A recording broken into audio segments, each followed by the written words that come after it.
After love was held from the return, the old sound of endings changed in Eden. By form the living stood in body, leaf, root, wing, hoof, and skin. By continuance the living passed beyond one breath into seed, memory, change, and future. Love had taught the living to die without shame, leaf loosening, beast sleeping, breath going soft, each life received in season by the return. Love's own body lay dead beneath the keeping, held back from the return.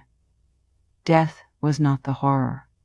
The horror was a death refused. Leaf loosened from branch, root gave back its dark, and grass bowed under season.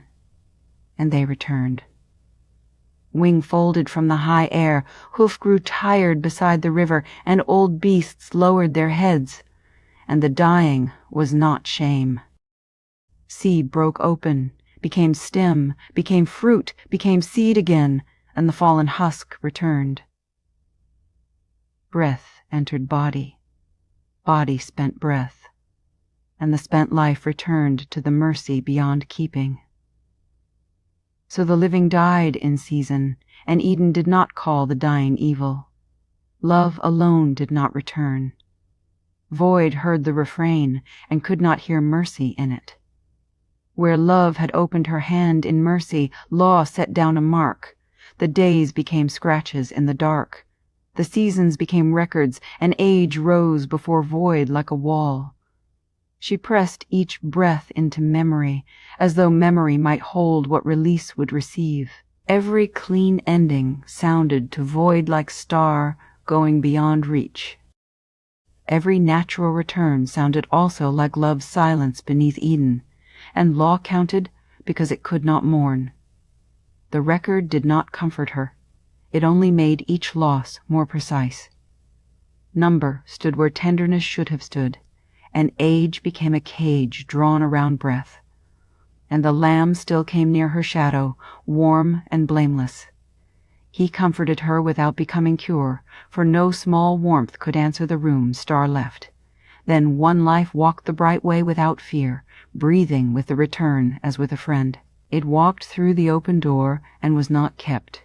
No hand seized it, and no cage named the seizing mercy.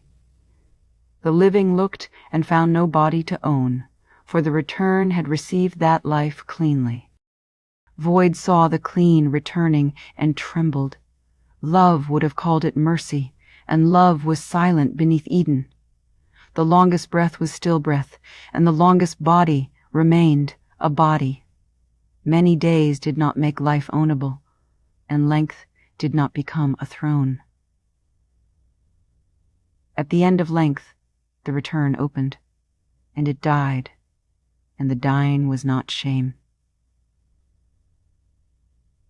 Then, under the garden's shadow, a thought of comfort woke in law. Perhaps grief could be made safe if endings had a house. Perhaps what would return could be held near instead. Perhaps mourning could rest if the beloved did not pass beyond reach. Vessel, chamber, cradle, and tomb stirred in the thought of preservation, for what was held from return had begun to ask for repair. The thought did not yet become wall or chamber. It slept under Eden like a seed of wrong mercy. The refrain did not cease, and Void began to dream of a house where endings would not be allowed to end.